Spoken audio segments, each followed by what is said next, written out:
Welcome to Thursday night class. We're going to start this week, a special Chanukah discourse, being that we're 2 weeks away from Chanukah, actually less than 2 weeks. We're going to start this week. Next week, Thursday night, we're going to have a Farbrengen over here, because it's the great Yom Tov of the 19th of Kislev, so we're not going to have the Thursday class.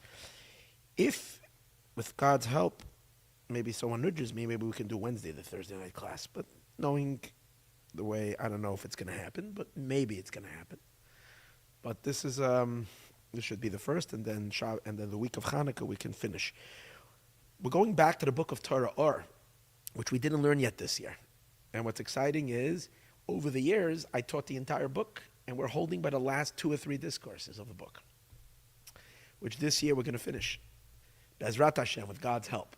This is the last mimer in the entire Bereshis of Torah that we're going to learn. With that, we're going to make a siyum on Torah on Bereshis when we conclude this mimer. So I'm very happy about it.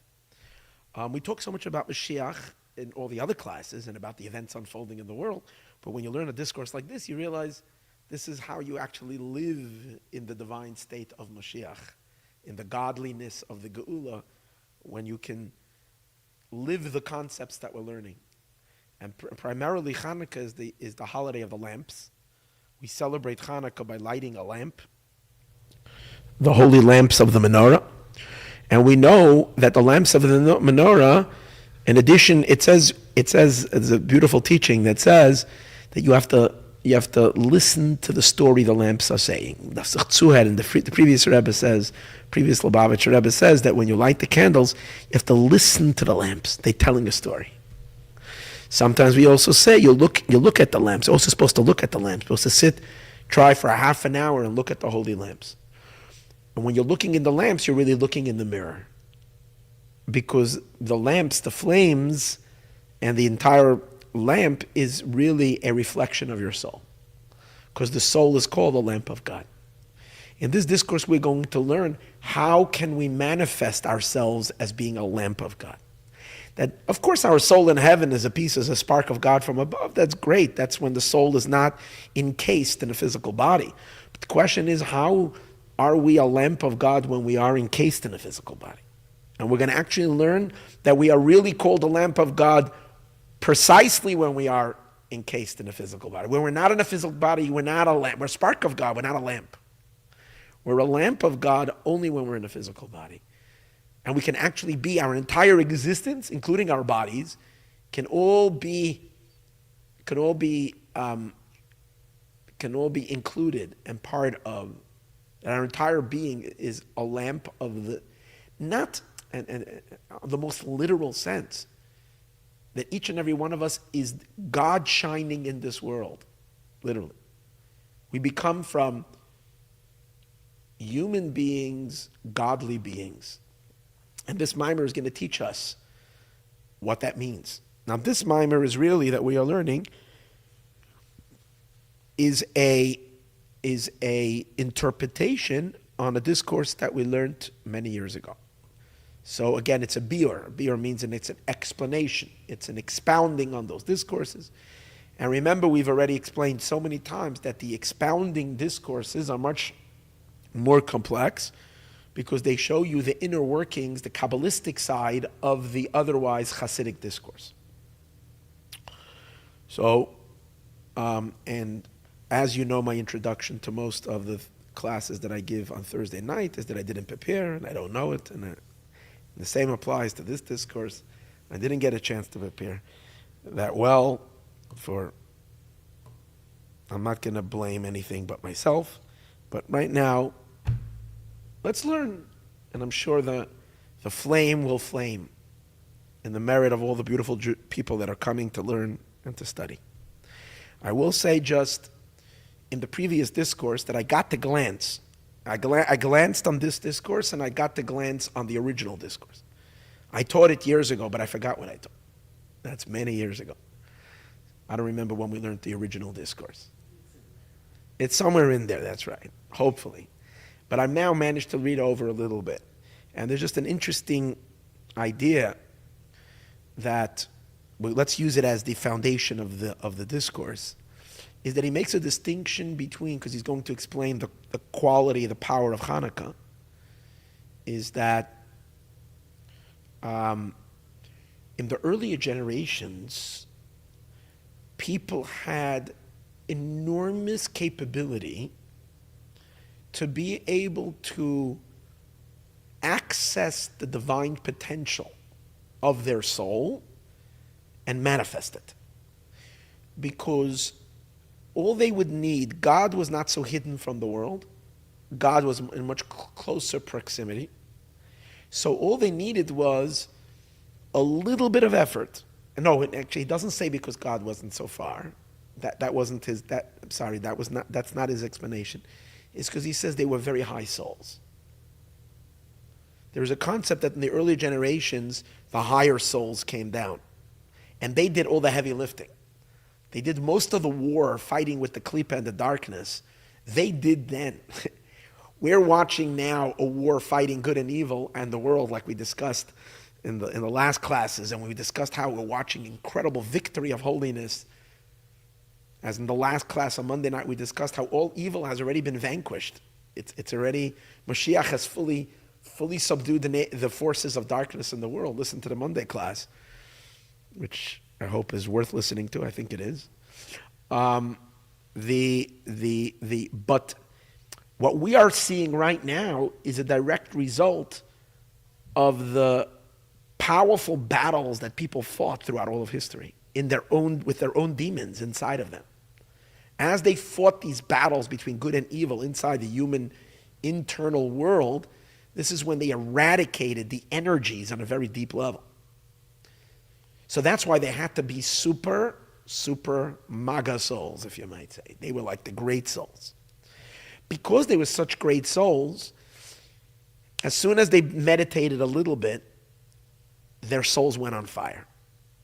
First of all, intellectually, or in their mind, they were able to access the divine. And that's why he says you had people that were so righteous. He says something very interesting. In earlier days, you had the biggest righteous people, and you had the most wicked people as well. He says in the latter generations, you don't have such great righteous, you don't have such great tzaddikim, but you also don't have such sinners. You don't have such wicked people. People are a little here, a little there. One day they're like this, one day like that. But it used to be, he says, if you look in biblical times, in the times of the prophets, it speaks about kings, for instance. Either they were the biggest tzaddikim like David and Shlomo and like the big tzaddikim, right? Or they were like the worst of the worst. Because why? He says because they were such super souls. If they chose to live a godly life, then they accessed the divine instantly, and their entire consciousness suddenly became completely saturated with godly light flowing in their being, and they became super holy, super godly.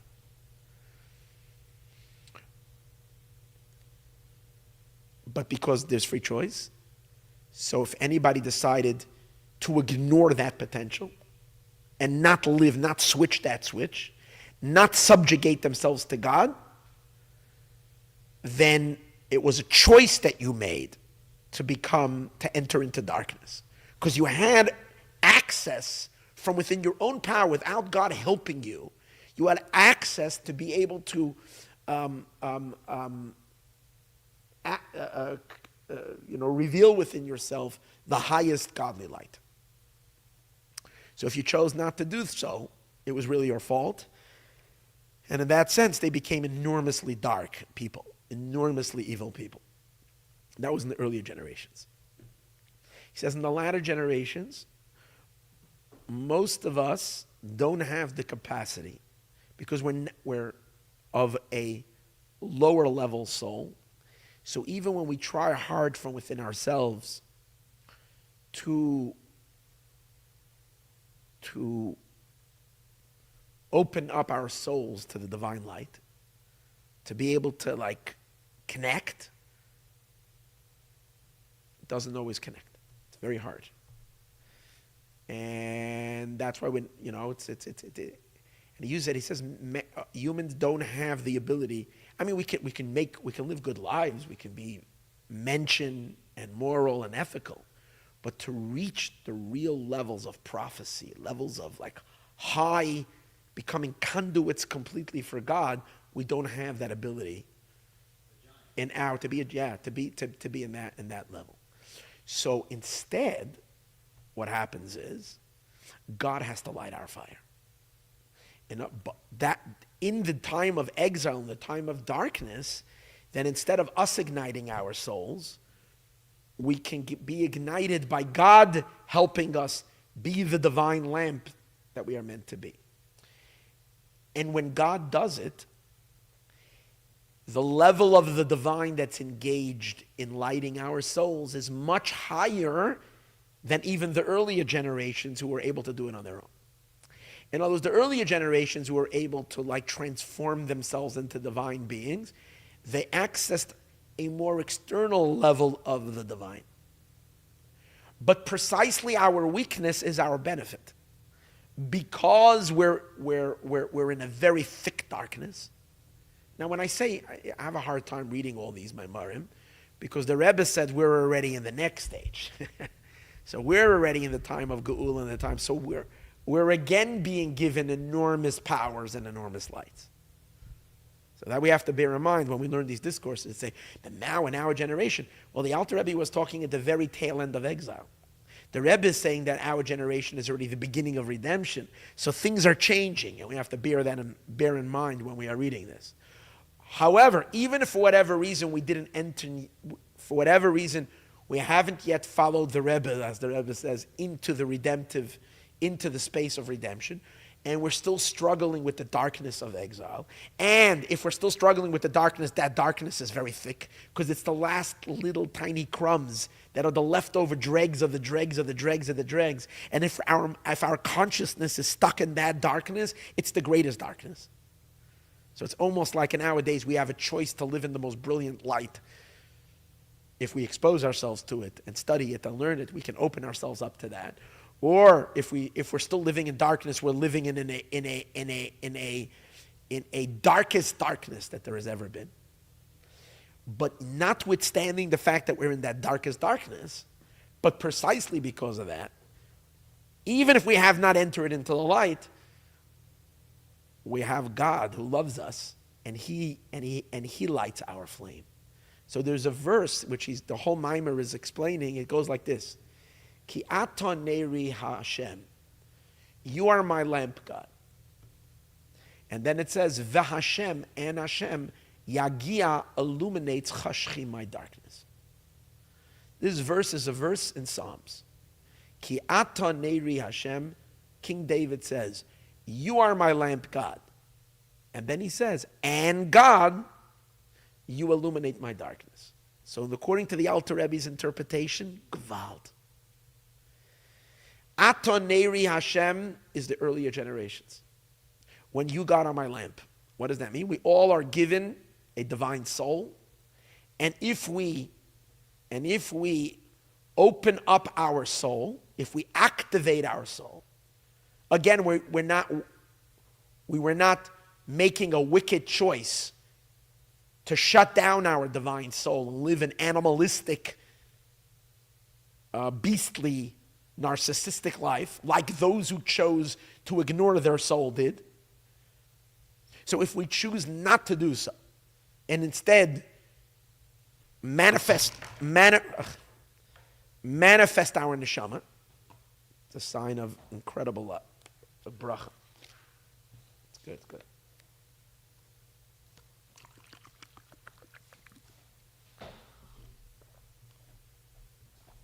So if we choose not to, and we choose to manifest our soul, Ki ata Neiri Hashem, then God's Havaya, the Yud Kei Vav Kei, which is Hashem's name, is literally, he shows you how the Yud Kei Vav Kei, which is the letters of God's name, which represent the entire spectrum of the Sfirot, of the divine personality traits, the divine powers and the divine personality traits. And they can be manifest inside each and every one of us. So we can open ourselves up and be divine beings. Ki ata Neiri Havaya. You, Havaya, are my lamp. You're my illumination. I can live your light. I can be your light. And that light is not a light of a spiritual soul. It's a light of the divinity, because the soul can access literally the Yud, the Hey, the Vav, and the Hey of God's unpronounceable name, becomes manifest and revealed, and he shows you how that is through sincere divine service. One becomes a conduit for the name of Yud Kei Vav Kei in their life. And he shows that that's a lamp. Those 4 letters of God's name are a lamp. They're a spiritual lamp. And when they manifest in the human body, they become literally a lamp. What's a lamp, he says? Just to give you a little intro into the discourse. What's a lamp? A lamp is made out of, the main components of a lamp is a wick, oil, and the flame. Okay, so there are 3 things. The wick, the oil, the and the flame. Those are the 3 components, of the lamp.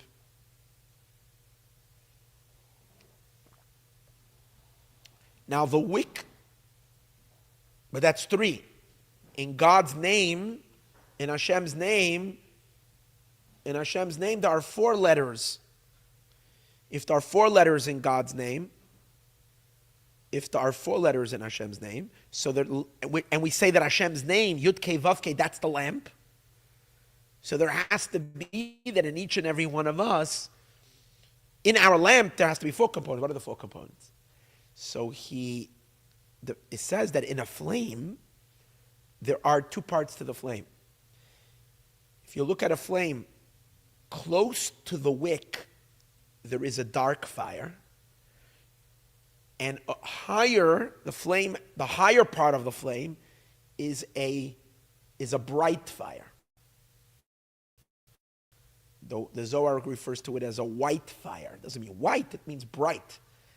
The lower part of the flame is a dark fire. Because the dark fire comes from the wick. When the wick is burning up, because the wick is dark, it gets burnt and charred. So when it's burning into the fire, it's darkening the bottom of the fire. The upper part of the fire, the higher part of the fire, the white fire, is primarily produced by the oil. So you got the oil, the wick, and the 2 colors of the fire. So how does it refer to Hashem, the letters of Hashem's name? In the neshama, in the soul. The oil is the highest. During the Maimah, we'll understand why. The oil is the highest, and that corresponds to the Yud, to the wisdom of God. And that's the wisdom down here in our lives. It's Torah that we study, which leads us to the highest level of fear and awe of God, the higher level of yira, the higher level of fear, bittul b'mitzias, utter nullification to God. The Shemona Esrei, he's going to connect it to the Shemona Esrei experience. And in Shemona Esrei itself, the bowing experience, the highest level of self-effacement in front of the infinite. That's the Yud. The Yud is a tiny dot, total self-effacement, a higher fear. The wick is the latter. The wick is the wick is. Which one does he say is the wick? Give me a second. Yeah, the wick is the latter hay of Hashem's name. The Malchut level is the wick, which translates in our lives as simple obedience in our life. That we live our lives in check with God as a humble servant. We don't go out of line. We follow the rules. And that's another element of divinity within the soul, activating God's kingship, because if he is a king, we're his subjects. So in the wick, what the relationship with the wick is, we're going to get to, but not for now. And then the two colors of fire that there are. And by the way, and that's called the lower fear. The lower fear. The higher fear is that you're so aware of Hashem's infinity and boundlessness and exclusivity that you lose all sense of separate existence. You have no beingness at all. Total nullification. That's called a higher fear. When one has that level of consciousness, one doesn't even exist anymore. You turn utterly into non-existent. But a type of non-existence, because when you don't exist, then who is your existence? Then you're melted in Him. That's the highest level. And that's the oil.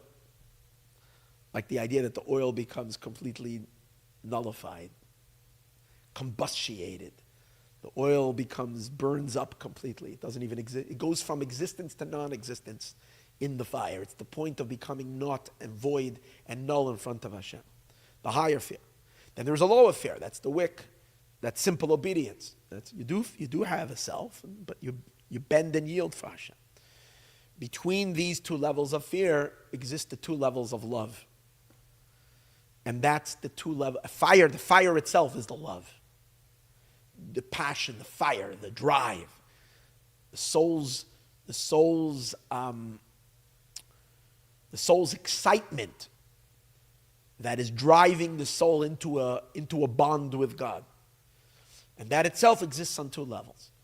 The dark fire, the fire closer to the wick, is related to the lower love. What does that mean? A love that is a product of our understanding of God's greatness. When we understand Hashem's light, Hashem's power, then we get excited and want to have a relationship. That's the drive. But it's limited. It's dark because we create. It's connected to a human experience. It's not a pure divine experience. It's connected a little bit to the human experience. Why? Because it's our perception of God's greatness. It's not God's true greatness. It's we imagining or even having some grasp in His greatness. So that's the dark. It's a fire. It's a drive. It's a love, but it's a limited love. It's limited by the limitations of a creation.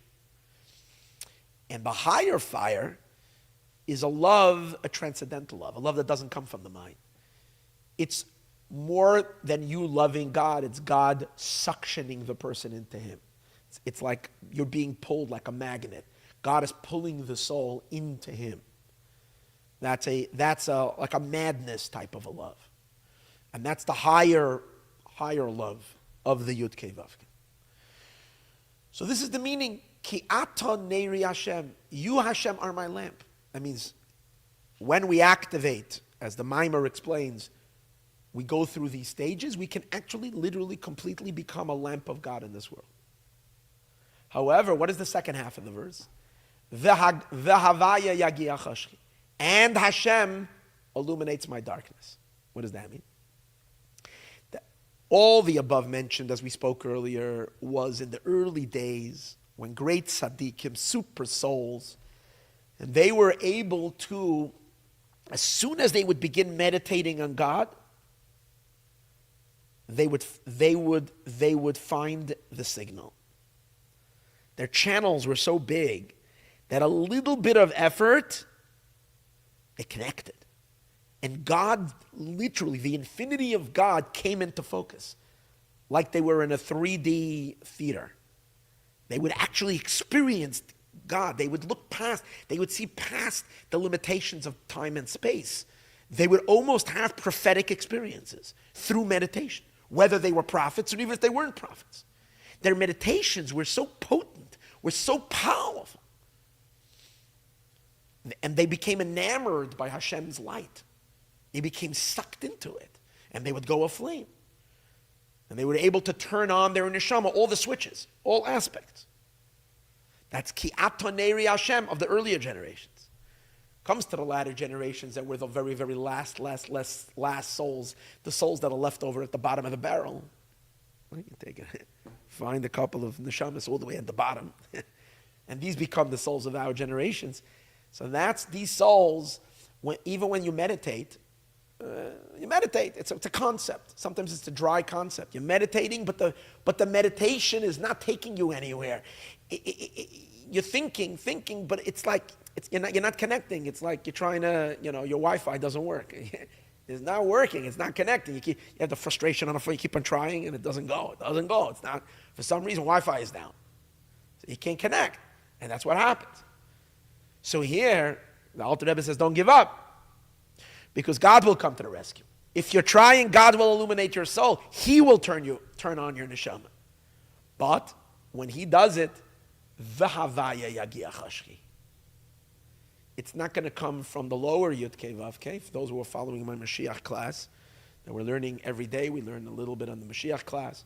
So in the last couple of classes, we're learning the difference between Havaya de Latata, the lower Yud Kei Vav Kei, which is already a manifest, projected Yud Kei Vav Kei, as it's manifesting already to project each sphera, each attribute separately. It's part of Hashem's evolution, evolving Himself, His energies towards the world. But then there is a much higher level of Yud Kei Vav Kei, of the letter of Hashem's name, which are still where the Yud Kei Vav Kei is still part of still part of the infinite, the Ein Sof. It hasn't yet emerged. We discussed in those classes. You don't even see the letters on this level. They're just embedded in the Ein Sof light. That's the Havaya. That's a much higher level of Havaya. And from that transcendental place, Hashem lowers Himself down from that very high place, Yagia Chashki, to illuminate the darkness of the souls of the later generations. And how does He tie it to Chanukah?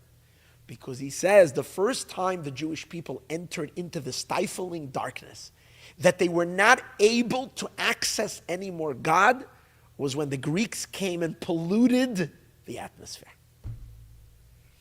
When the Greeks came and they brought their Greek philosophy and Greek, it was so contaminating to the Jewish soul, they literally disconnected the ability of Jewish souls to be able to, because they kind of replaced the spiritual experience with their Greek mythology and all these things. And it created such a spiritual darkness that for the first time in history, Jews lost touch with that connection. If you notice what's really beautiful is that it gives you an understanding what it must have been like when you lived in the time of the Beis Hamikdash, and when you lived and when you prayed, and like we just even don't know what kind of people these were, what kind of incredible deep experiences they had. But in the days of the Second Temple, when the Greeks were able to create choshech, to create such a darkness that it literally blocked the souls. So in the time of Chanukah, v'havaya yagia chashki, Hashem Himself from a much higher place came to illuminate the darkness, which means to reignite the flames, to open up. But it's Hashem lighting the menorah. Now, in other words, technically we did it, but He lit our menorah. He turned our lights back on, but from a much higher place. And perhaps that's the reason why the difference. I don't think He says it in the Maimer. I didn't see it. The difference why the menorah of Chanukah is 8 lamps and the menorah of the Beis Hamikdash is 7. Because the lower Havaya is associated more with creation, with 7. The higher Havaya, the Yud Kei Vav Kei Deliela, is connected to number 8. Like we said, Yitzchak is 8 times Yud Kei Vav Kei, and Yaakov is only 7. Okay, not for now. In any case, a much higher revelation of the Yud Kei Vav Kei. That was, and that's the reason why Chanukah, we see till today, reaches the Jews that are not reached in any other time of the year. Chanukah sparks the spark. That's why the Rebbe was so much into Chanukah for our generation, and so much into making the public menorahs everywhere in the world. Because it's what what no other mitzvah can accomplish. It's the Chanukah, because Chanukah reaches into the darkness of the darkness to ignite the souls and put the soul back to be illuminated. So this is what I just gave over here was a little synopsis from the Maimer itself. What we are going to do now is we're going to learn the Biur on the Maimer that we learned many years ago. We're going to learn the explanation of the Maimer because that's what we didn't learn yet. And here we go. We're starting. Biur al Pasuk ki ata Neiri. Now we're going to learn the explanation, which the Alter Rebbe gives. Now, in order to explain the concept of the neshama being a lamp of God, he's going to explain that in truth, there are two elements in a lamp. Two elements in a lamp. One element of a lamp is the soaring nature of a lamp. If you're looking at flames, what do you notice? The flames are dancing. The flames are restless. They're jumping. And the idea behind it is that the flames kind of are conveying a longing, a yearning. They're seeking to rise. And what the lamp is doing is it's holding the flame down. It's keeping it down, and that's why as soon as the oil is gone, the flame disappears because the flame manages to escape. It disconnects from its anchor, which is the wick. It disconnects from its anchor and goes up. That's one element of a fire. Another thing of a lamp is that the lamp is the opposite. The lamp is an illumination that is grounded, because once it's being held on the. So you might look at it this way: the wick in the Maimer is going to explain kind of the wick is representing the upwardness of the fire, because the wick is like burning itself up. Even though the fire is the one that's dancing and going up, but he attributes it more to the wick becoming burnt. The wick is getting toasted in the fire. The flame is in a sense the opposite, because the flame is illuminating down here. In other words, the flame really is what? It's a light from above. It's an energy from above.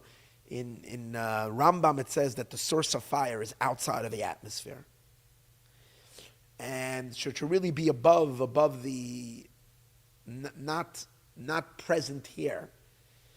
And by kindling a fire, by making a flame, you're kind of taking something from above, from the heavens, an illumination, a light, an energy from above, and drawing it down. And both these things are true about a fire, about what a lamp. In other words, you can look at a fire and say, you can look at a fire and the message you're getting from the fire is, oh, look, it's light. It's brilliant over here. We can see. There's illumination. And really the world is a dark world. So what the light really means is that something from beyond the world, from a place of light, from a place of brightness, a piece of heaven, if we might say, came down to earth. A piece of God, which is bright, is here down here. That's one way of seeing. And in that sense, you walk away from a fire. What's your inspiration? Your inspiration, as you said earlier, is to be a lamplighter, to illuminate, to shine, to say something that to give wisdom, to give inspiration, to give words of encouragement, to be a brightness in this world. Every single one of us can be a light onto other people. You can be the heaven. You can be the Elijah, the prophet, the Eliyahu Hanavi in someone else's life. So that's one message you get from fire.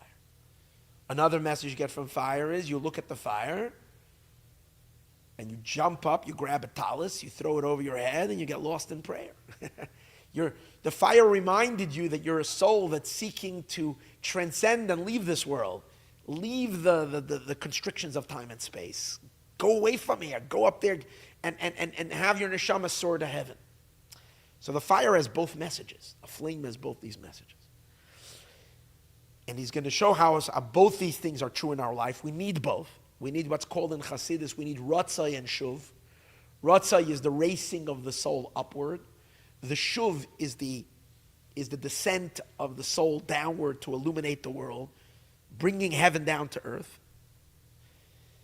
And it's interesting, even though every flame has both, he's going to, since the Maimer was probably said on Shabbos Chanukah,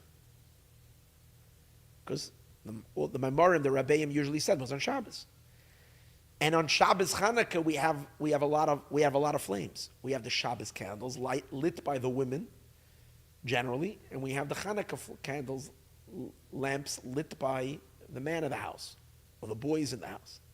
That's usually, even though a woman can light Chanukah menorah, but the main mitzvah is done by the men, and the women, they light the Shabbos candles.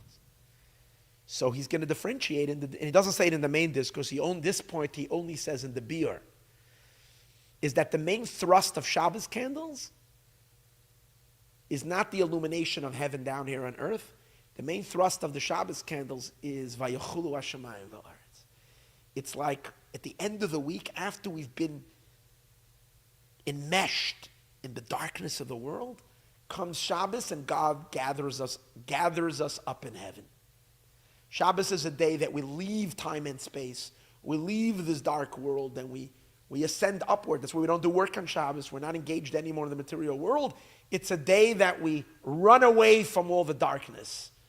And we have like a respite in heaven. We have a day. And the energy of Friday night, the energy of and it's also the energy of the woman. The woman's energy is an energy of ascendance, going up. Yearning for a connection above you. The soul being a recipient, a woman is a recipient, being a makabel, the soul wants to go back to its source. That's the Shabbos candles. And he's going to show how it represents all the sparks of holiness that we collected during the week. There are sparks, there are these points of divinity that were trapped in the material things of the world. And as a Jew, getting involved and coming into contact with all these aspects of the world helps us release the sparks. And when do they ascend? When do they go up and reunite with the infinite? On Friday night. The Shabbos candles. So Shabbos candles is the ascending fire.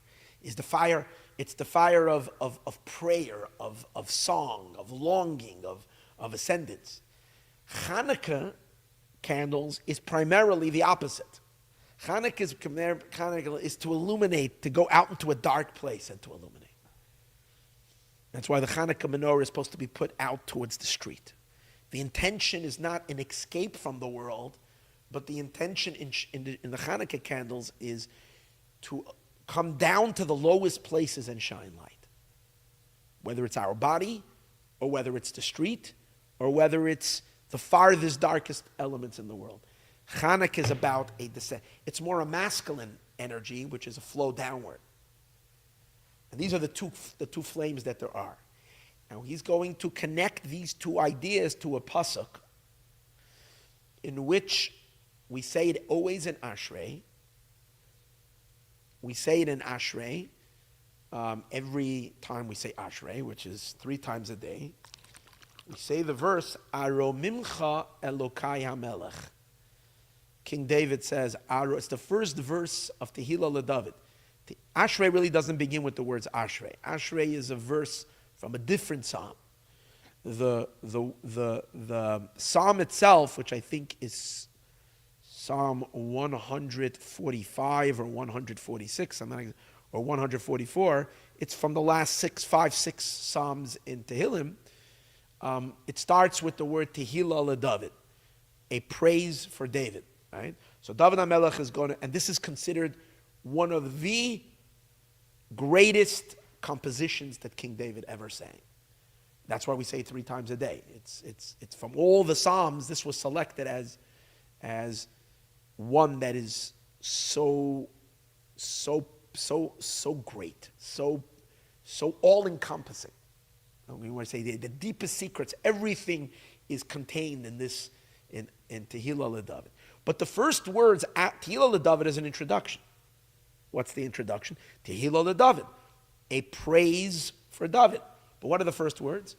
Aromimcha Elokai Amelech, which simply translated is, Aromimcha, I will exalt you, Elokai Amelech, God, Elokai, my God, Hamelech, the king.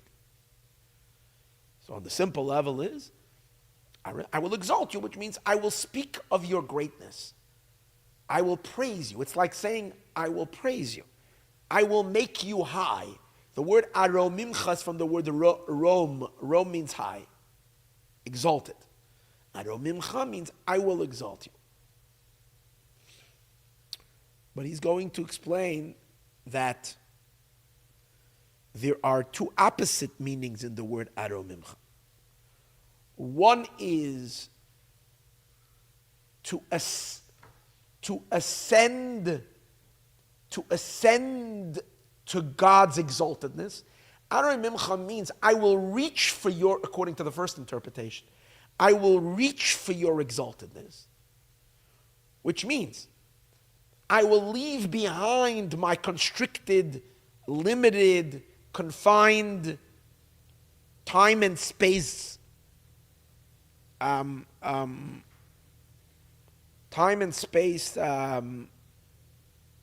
claustrophobic existence, where only a tiny crumb of your light is manifest, because the creation is made up of a little crumb of God's light. I will seek to creep out of this. I will shed the constraints of my body, of the limited world, and I will free my soul to be elevated and reach for the heavens, reach for the stars, reach for beyond the stars, reach for the celestial realms above and beyond, until I reach outside of the entire system, and I will touch your true exaltedness Kabbalistically. That means I will reach for Keter, for the crown. I will go out of even the 10 spheros, and I will Aroimimcha. I will reach to Hashem's exaltedness is in the level of Ein Sof, of Keser. I will lift my soul up into Keser. Now when we do that, because we are part, every single one of us is a little part of the Shekhinah, which the Shekhinah is called Melech, the king, because the Shekhinah is God's indwelling light that's part of the world, part of the creation. Because God creates the world to be a king, and the world is therefore his kingdom. So we're going to talk about this more. I'm just making a short, I don't know if it's short, but some kind of a synopsis on the idea over here is that Melech, the Malchus of Hashem, is the nether part of godliness as he condenses, contracts, dilutes his infinite energy to a tiny little crumb, and that's called the Shekhinah that sustains all of time and space. Each and every one of, and that's also called Melech, and it's also called Elokai, because the word Elokai comes from the word power. The root of Elokai is Kale, which Kale is Elei Haaretz, he brings, which means the power. So when Hashem is powering the world, in other words, the energy that's infused in creation is called Elokai, my God, my power. But it's the energy that's infusing creation is only a little crumb, as we spoke earlier. It's only Hamelech. It's only a little tidbit of his kingship. When Aroimimcha, when I am seeking as a neshama, as a soul, every soul is part of the Shekhinah. When a soul is yearning to break free from the limitations and constrictions of time-bound existence, and to go out of time and reach for the Keter, reach for the Ein Sof, what's happening? Along with the neshama, Elokai HaMelech, I'm bringing the Shekhinah, I'm bringing Malchus up along with us. We are elevating Malchus into Keser. Get the idea? Because since we're elevating our own soul into the infinite, into the Keser dimension, which is above time and space, which is God's boundlessness. When we lift ourselves up, when we throw ourselves, when we propel ourselves up to heaven, above and beyond, so then we lift the Shekhinah also up, which is the mother of all souls. She's also then triggered to leap upwards towards her source. Malchus is the lowest. She leaps from the lowest all the way up to the highest. Above, she leaps above all the spheres, above all the attributes, and she goes all the way up to Keser. It's called Halas HaMalchus BeKeser, raising the Malchus up in Keser, which is the objective of all the aliyos, all the ratzai, all the racing upward. The first part of the flame that we spoke about earlier, the flame is leaping to get out of the wick, to go up and to go up to right, soar upward. That's the one pirush. Arei Mimcha l'kayim. He says there's another pirush in Arei Mimcha. Arei Mimcha doesn't mean I will exalt, which means I will reach for your exaltedness, but rather Arei Mimcha, I will tap your exaltedness. Arei Mimcha,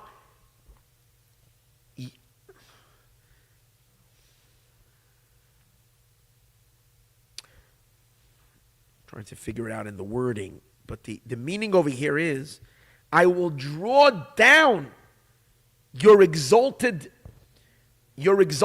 which is Keser, from the very, very heights, and I will download that, Elokai HaMelech, into Malchus, where Malchus is still within time and space. In other words, we will draw the infinity of the Ein Sof down into our world.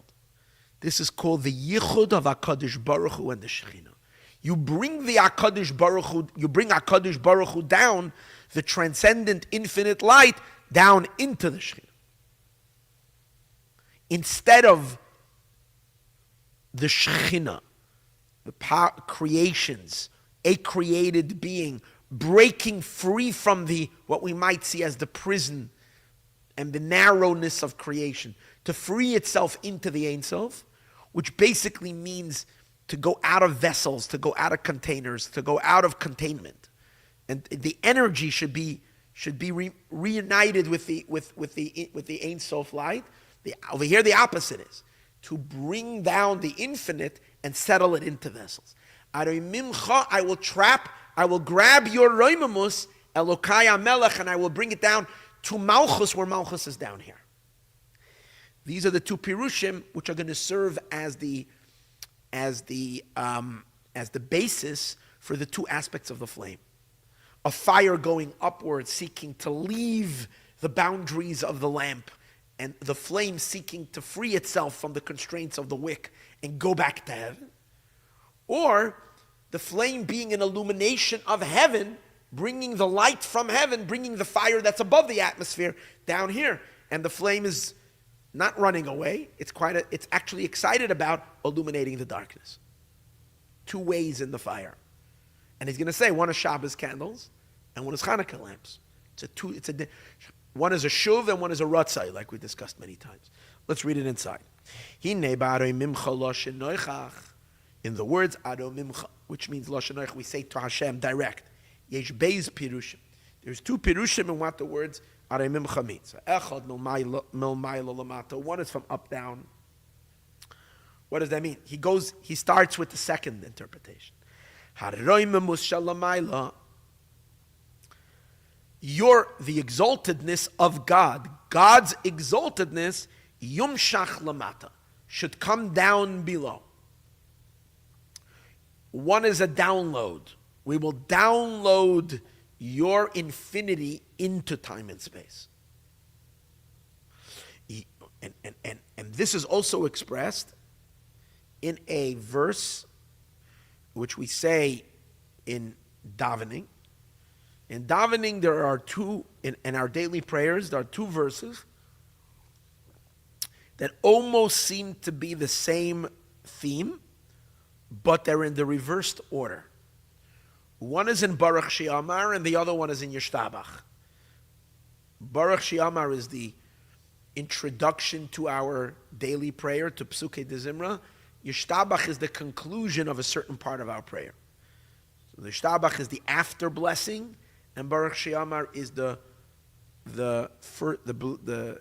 blessing that we do before and after. So in Baruch She'amar it says, let me remember,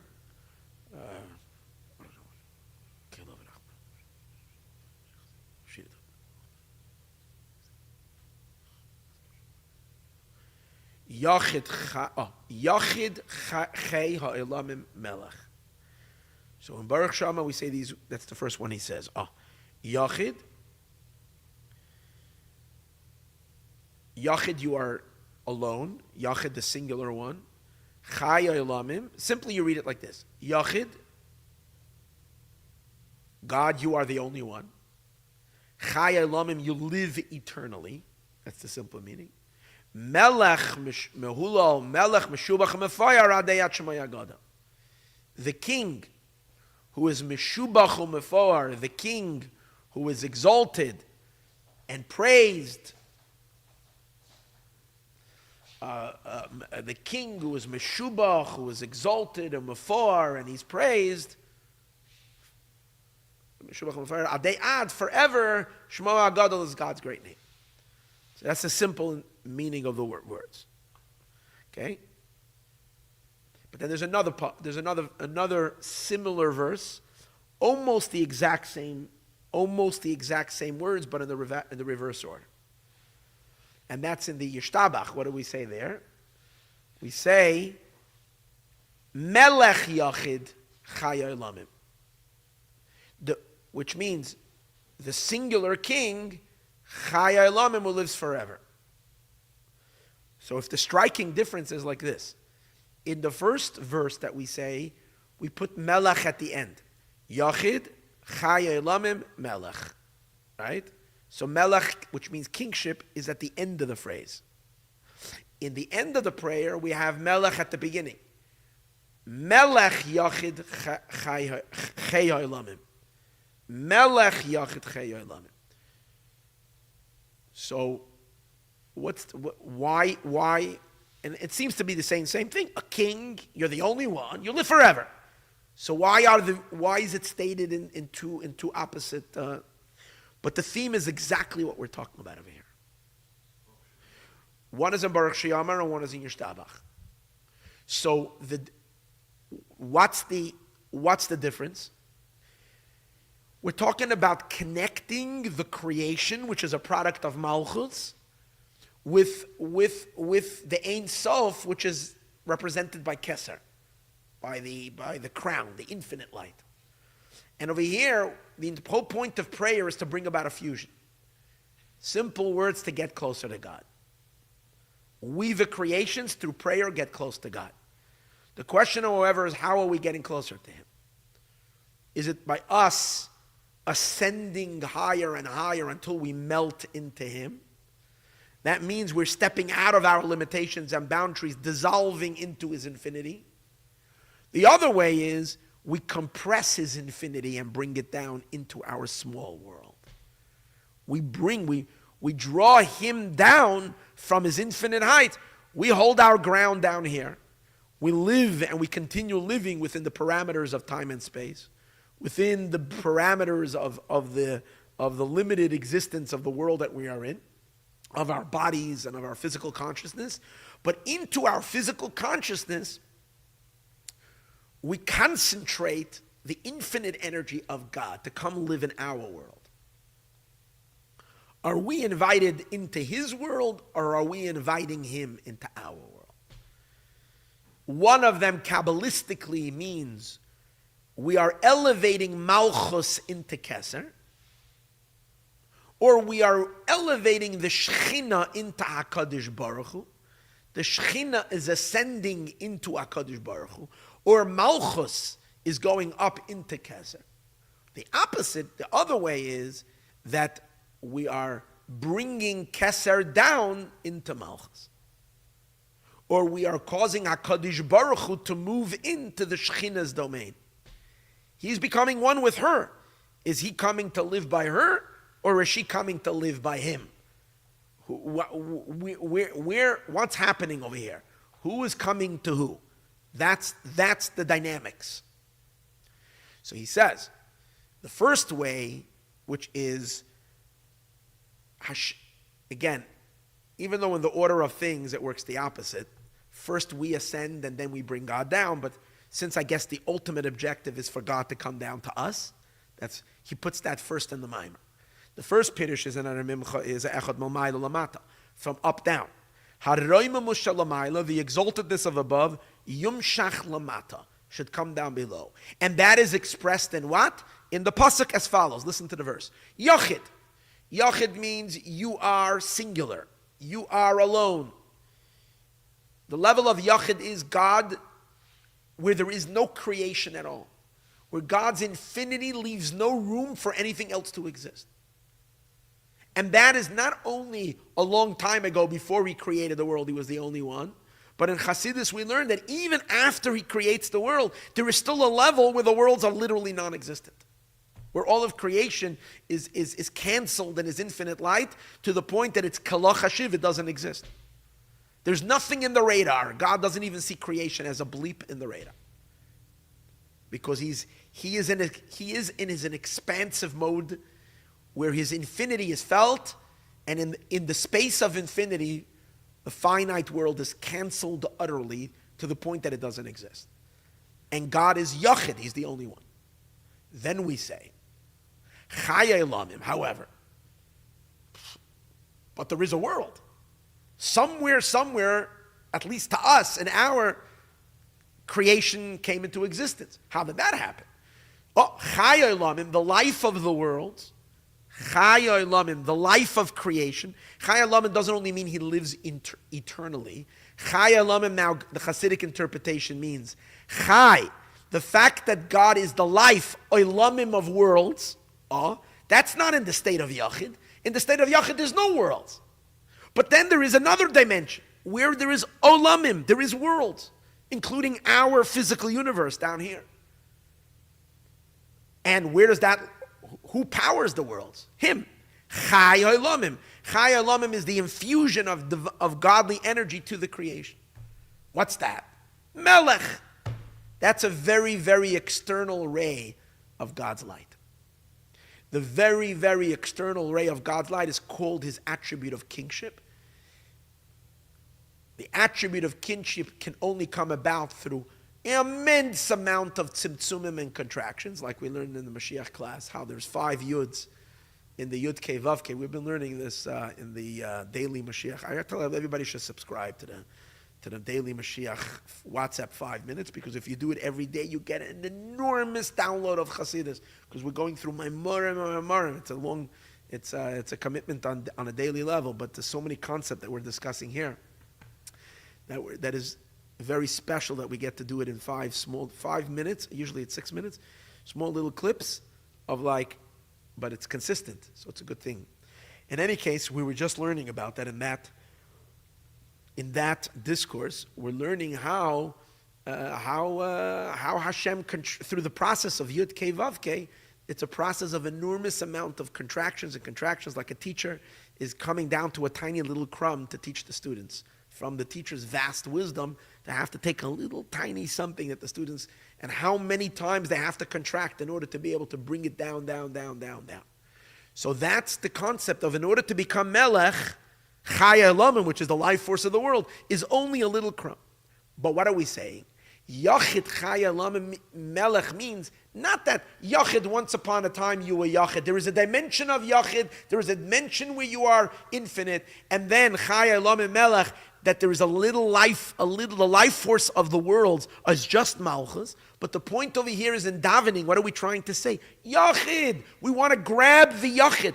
We want to take the infinity, the boundlessness of the Ein Sof, compress it so that it can be downloaded into the Chaya Elamim Melech. That the little tiny Shekhinah, which is a source, it's tiny from the infinite perspective, the Shekhinah is tiny. From our perspective, the Shekhinah is huge, because the Shekhinah is the source of all the worlds. But yet, what's the kavan over here? What's the intention? The intention is that the entire Yachid The entire Ein Sof should concentrate itself in the act. Let's understand something. There is the difference between creation and our effects of our avoda. The state of the way things are mitzad creation, which means the way things are when God created the world, is in order to bring about creation, in order to bring about Shekhinah, which is the source of creation, in order to emanate the element of Malchut, which is the most nether of all of the divine attributes.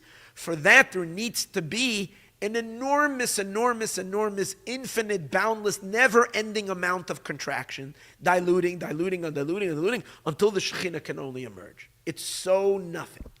That's the way it is from the way God made it. But when we get involved, that's the point of the Jewish people, our work is to cause a marriage between Shekhinah and HaKadosh Baruch Hu. The big, ginormous, infinite boundlessness of God should marry his Shekhinah. Marrying means they both become one. And over here it means that and for him to become one with her, he doesn't forego, he doesn't leave himself behind. And he encapsulates himself, his entire being. He concentrates his infinity and brings it down. That's what Torah and mitzvahs is. Torah and mitzvahs is the infinite encapsulated, the infinite compressed. That's what mitzvahs are. And bringing down HaKadosh Baruch Hu down into the world, into time and space. So that's hinted to in the Pasuk, as the Alter Rebbe says. You realize every line that we learn over here is an entire mimer. It's like there's so much to say on just one line. We barely went through a line in the discourse. Yachid, the singularness of the Ein Sof, which is Keser, should lower itself down and come down Chai Olamim Melech into Malchus. Explains it over here. Shehu levado Yachid miyuchad. Be'emes, in truth, God alone is on a transcendental level. He is Yachid, he is alone. Umiyuchad, he's the only one. And in order to enliven the worlds, nimshach lias b'malchus, the Eibishter diminishes down the life force of the world is through malchus, which through and then ribay devavis element, through malchus Hashem creates myriads of worlds, but that is a tremendous tzimtzum, a tremendous contraction. Ubekizvei Arizal, and he says, like it's explained in the writings of the Holy Ari, Pasuk, Sha'al Yedei Tzimtzum U'Makam Chalal. The only way that God was able to do this, to bring about the Malchut, and to bring about the creation, the Olamos, the worlds, is through a tzimtzum, a contraction. And it's not just a little contraction, a contraction that Hashem had to completely hide his infinite light. And he didn't even leave over a tiny bit. He first had to dim it all the way to zero. And that's called Makom Chalal. Makom Tzimtzum and Makom Panui. He had to completely hide his infinity to the point that there was nothing left, nothing of the original light. And only after that he reintroduces a small little thread. First he had to go to zero. Because even if a tiny little drop of the infinity would have been present, it wouldn't allow for creations to happen. It would just cancel the creation. So therefore, it had to be. So that illustrates how far Malchus is from the Ein Sof. How, I don't want to use the word pathetic, but that's a good word to use. How pathetic and Rahmanistic Malchus is, because the Malchut could only come about, it can only emerge after he completely removed, not even a little. Before we spoke about a crumb, but a crumb is not the right thing, because a crumb is still a crumb of something. It's even less than a crumb. It's getting to zero and then bringing forth a crumb. After you first had zero. Nothing, not even a crumb. You can't have worlds and you can't have creations, klal, from the Ein Sof himself, you can't have any worlds. But, after Hashem already created Malchus and separated her through the powerful tzimtzum, and therefore she is considered so inferior, so nothing compared to the Ein Sof. Literally nothing. And obviously her entire family. What's her family? All the worlds. And definitely our physical time and space world. For sure is a nothing of nothing of nothing of nothing. Yet, what's the purpose of Arimimcha Lekaya Melech? What's the objective? The objective is to download everything into our tiny world.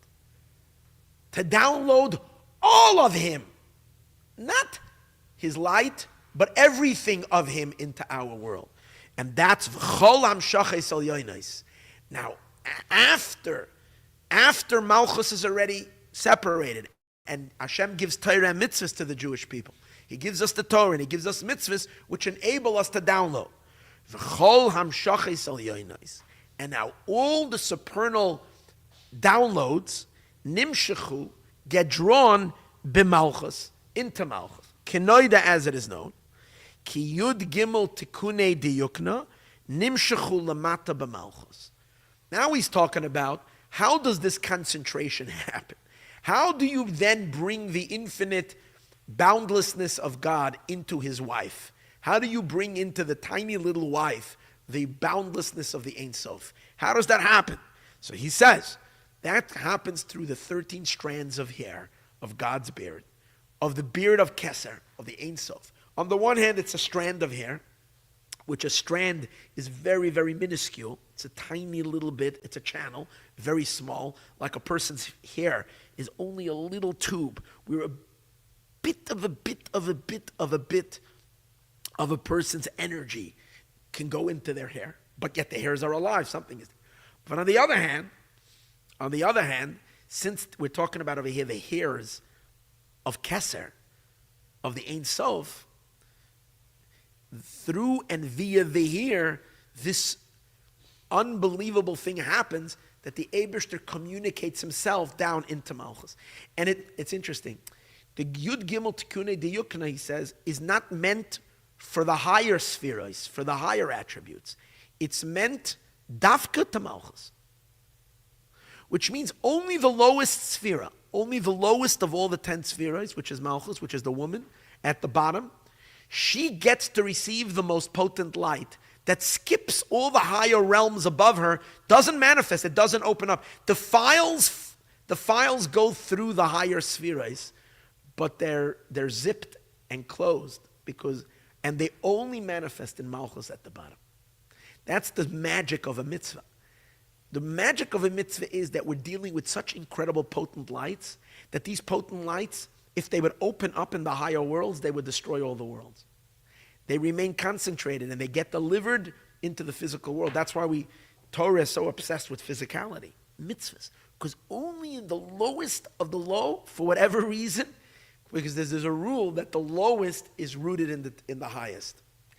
The most constricted is in essence rooted above everything else. So this is what happens over here. Ki Yud Gimel Tikunei Diyukna, the 13 Tikunim of Keser. Nimshechu Lamata b'Malchus. Goes down below in Malchus. Why?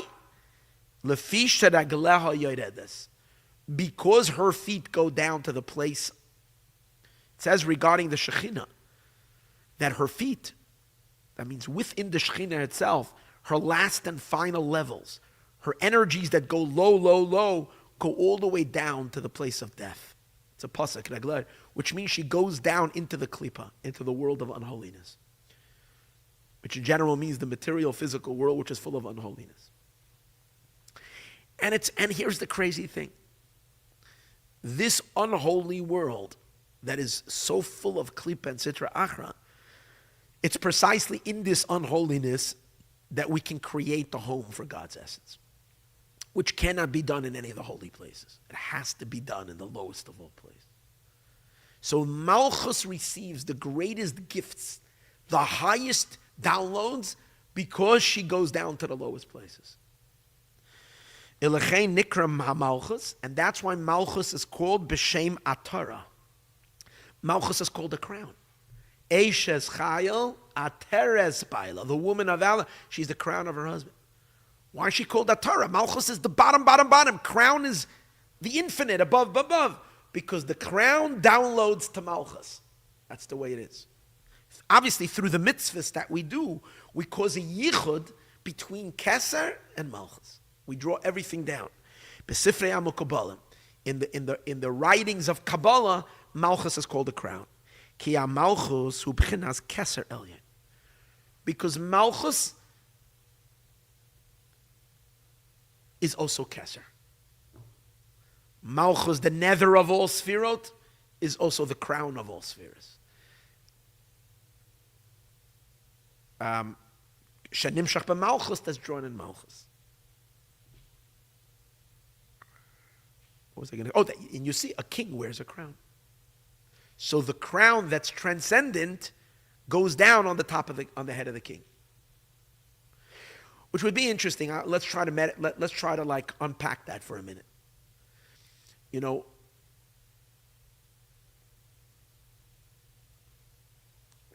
in every country and in every people, there are the great sages, there are the great maybe innovators, there are the great thinkers, there are the great philosophers, there are the great every people have their. Yet all those great people who have such brilliant minds and brilliant understanding and who knows what, they don't wear the crown. Who wears the crown? The king wears the crown. And what's what about the king? The king is interesting. The king, what makes him king is that he's in charge. In other words, all these sages, they can sit in a library, they can sit in a monastery, they can sit in a mountaintop contemplating the meaning of existence. They don't interact with people. They don't interact with the problems. The problems of the country is not their problem. They don't get their hands dirty. The king, true, he's in a palace, but the point of being a king is that he is the administrator of the entire country. He's in charge. He needs to be involved with all the little incy-beansy-weensy little problems of every, if there's a traffic light that's not working on the corner of La Brea and Wilshire, in essence, it's the king's problem. Obviously, he sets up a system, but where does the buck stop where? By the king. You're in charge of who's being blamed on the fact that I went into a real market and I saw someone buying a dozen of eggs for $7.59.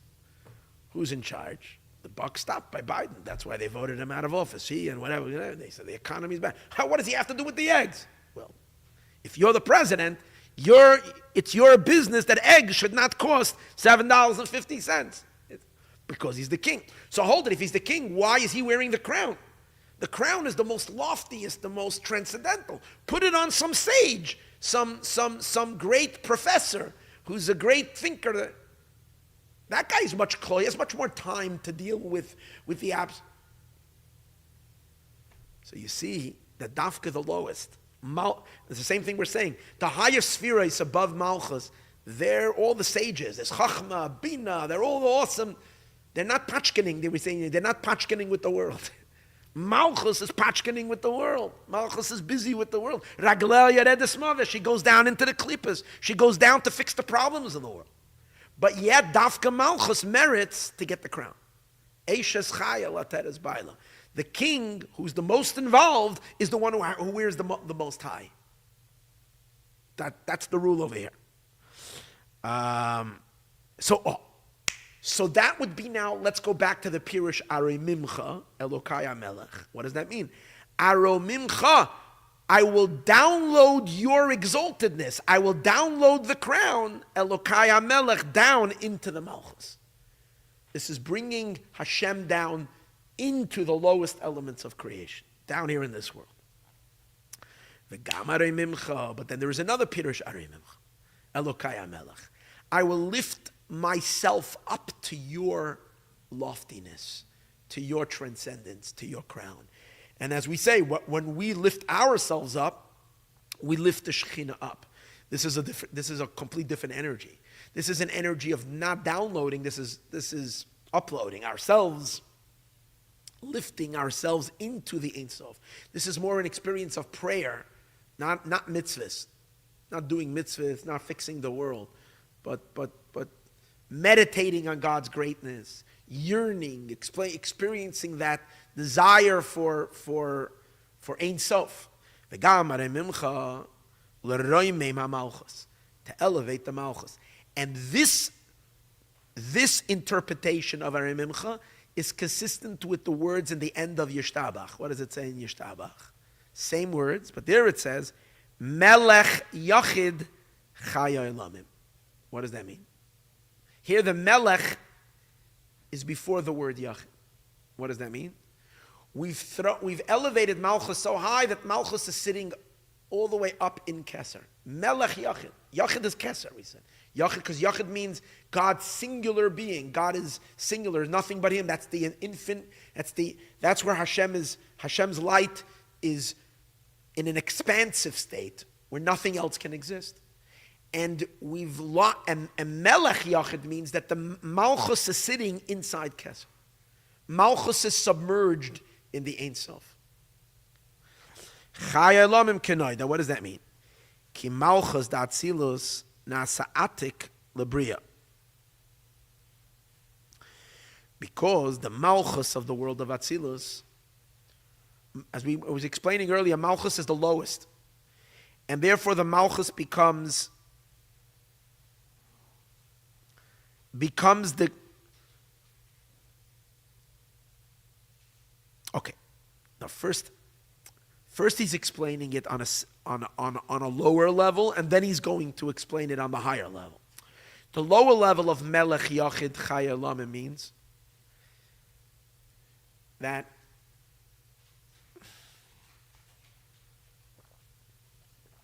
Malchus is sitting on top of Keser, which doesn't make any sense. Keser is up here. Malchus is the lowest.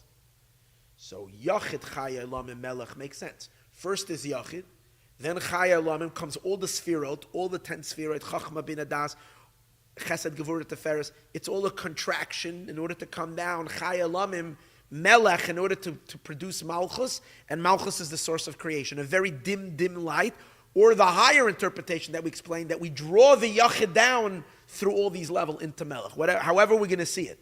But it's all, again, that Keser is up here, Malchus is down here.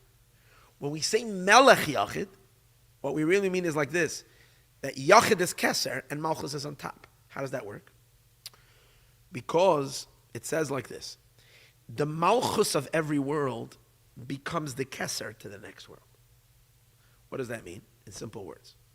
Malchus is the most limited manifestation of God in the world of Atzilus. Because in the world of Atzilus, which is the highest world, the world of emanation, first there's Chachma, first obviously above Atzilus is Keser, the Ein Sof. And then there is Chachma, and then Bina, and the other Spheros. And all of that, it gets lower and lower and lower. And the final lowest manifestation of God's light is when God can already emerge as a king. Melech, Malchus emerges. Malchus is the last and final stage. Okay? And Malchus, therefore, is not considered from the perspective of all the world of Atzilus, of all the Sfirot of Atzilus. Malchus is considered the most restricted, the most limited, the most defined, the tiniest, the smallest. But Malchus of Atzilus is still part of the divine. Therefore, she, in essence, is still infinite. Compared to the infinity of the highest spheres, she's not considered infinite. But since all the spheres of Atzilus, including Malchus, is still part of Hashem, so even the Malchus is really Ein Sof. So therefore, to the next world, which is the world of Bria and the world of Yetzirah and the world of Asiyah, Malchus is really Ein Sof. Malchus is still considered our Ein Sof. It's an infinite light. The lower worlds of Bria, Yetzirah, and Asiyah, they cannot receive, they can't plug their outlet, they can't plug their plug directly into Malchus, they would blow a fuse. What happens is like this, that the Malchus of Atzilus becomes the Keter, becomes the Ein Sof for the lower world. From there emerges a new Chachma, a new Bina. From the Malchus from Atzilus now turns around and becomes a Keser, and from the Malchus becomes the Chachma, the Chabad, the Chachma Bina Das of the world of Bria, because there's 10 spheres in each world, and then the 7 emotions, And finally, the malchus of that world, and from the malchus of that world is created, meaning all the creations of that world are created from the malchus of that world. And then the malchus of that world is considered still Ein Sof compared to Olam HaYetzirah, an Or Makif, an encompassing light. From it comes a little tiny hamshacha to the Chachma, HaChachma Me'ayin. In each world, the malchus, which is the lowest level of the higher world, which is considered the constricted, limited level, to the next world beneath it, it's the Ein Sof still. It's still an infinite, it feels to be completely infinite.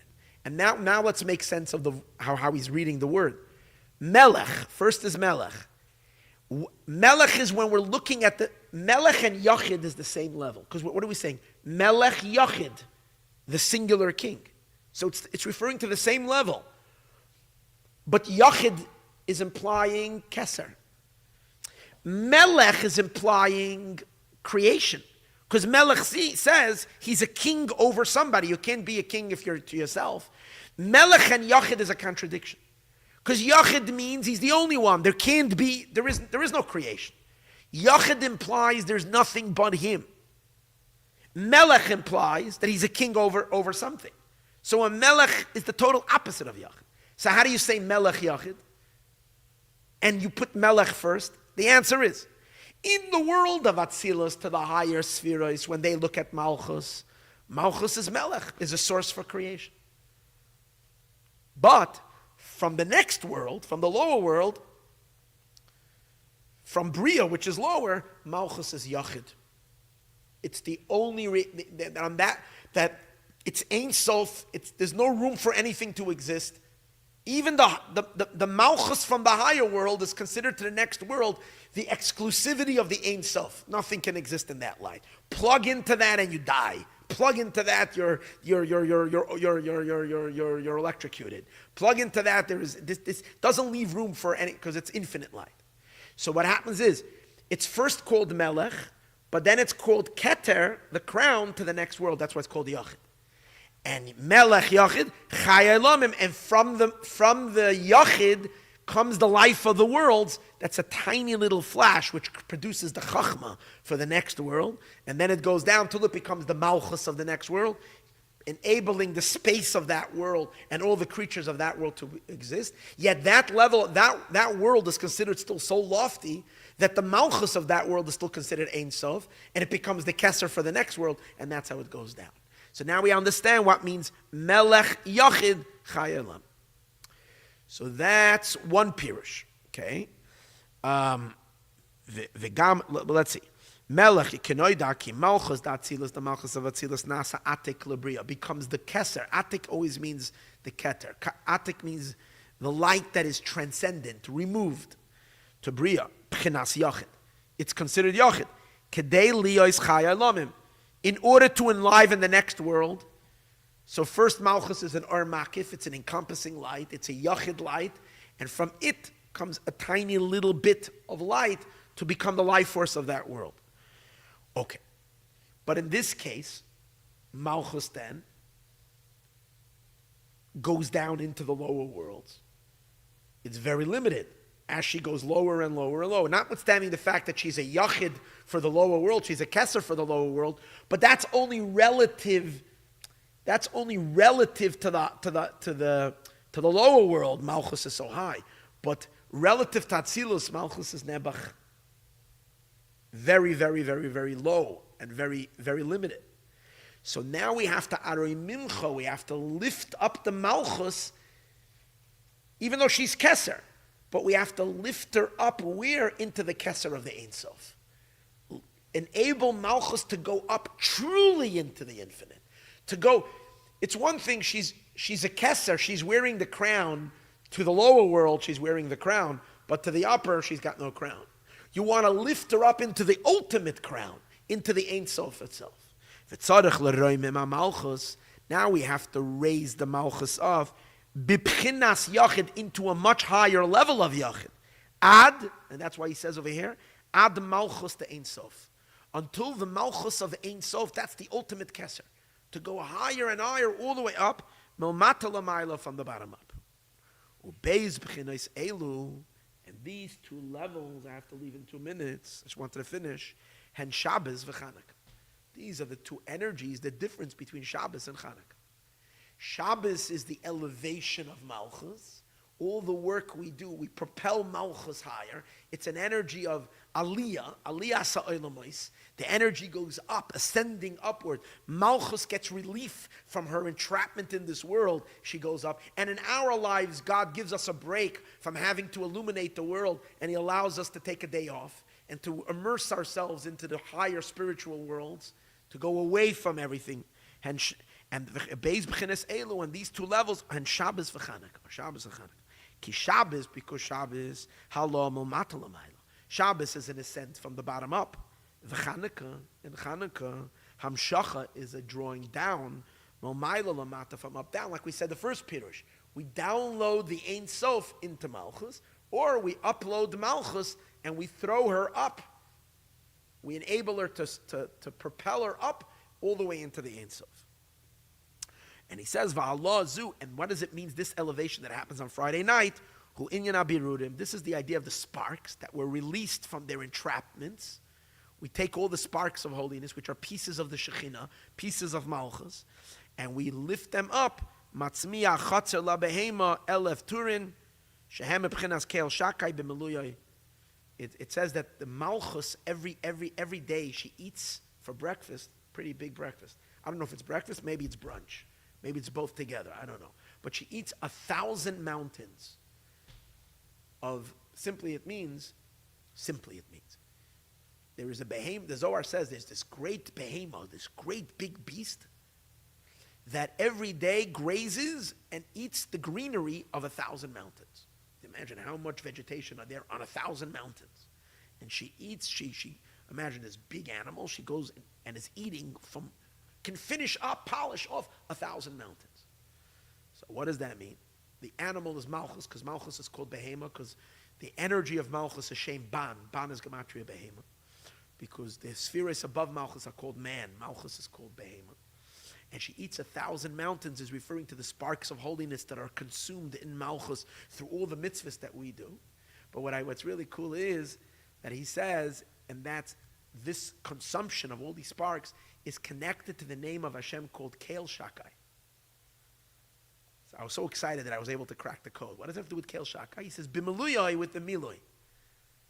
So I wasn't really, the truth is it's not so hard to crack it, but if you don't take a calculator, you're not willing to do the work, you won't figure it out. So what he means is like this, you take the two names, Keil and Shakai, and each of those letters, Keil, Shakai, you do it with the hidden letters, the Miloi. So Aleph, for example, instead of Aleph being 1, Aleph is 111. Aleph Lamed Pei equals 111. So that's Aleph. Lamed is 74. Leishma. So if you take the word Keil, Aleph Lamed, and then the letters Shin, Dalid, Yud, the gematria of all of it together is 999, which is the gematria of, which he says is the gematria of 1,000. So from Keil Shakai, which is where Malchus, now what's the connection to Keil Shakai? I'm not sure yet. Maybe we'll figure it out by next week. Keil Shakai, for some reason, is related to this powerful suction that Malchus suctions up all these sparks, elevates it into Malchus, and then Malchus itself from all these collected sparks that are yearning so much already. They've been yearning for years. They've been so far from their source. They create in Malchus an enormous thirst and longing for her to go up into her source. So that's the point. It creates an upward energy. It creates a aliyah sa'olamais, a vayechudu hashamayim va'aretz, a kiloyain, a kala energy to go up into the Ein Sof. That's Shabbos. Chanukah is the opposite. Be'ezrat Hashem. Next week is Yutas Kislev, so we're going to have a Farbrengen here, and we're going to finish it on Chanukah. Okay? Or, if you're on my case, we can do it on Wednesday night. But someone is going to have to nudge more than once. Because if I don't do this, I'm probably not going to do anything on Wednesday night. So it's a good thing to do. But but the easy way is for me to be lazy and just say, I'm going to have to prepare for tomorrow's Farbrengen. That's going to be my excuse. But if you're on top and say, no, give the share, then I'm not going to have a choice. And maybe we'll do it. And I thought we're going to finish, and we're going to be easy to finish this by Chanukah. I think if we do it next week and Chanukah, we might finish the Maimon. Okay.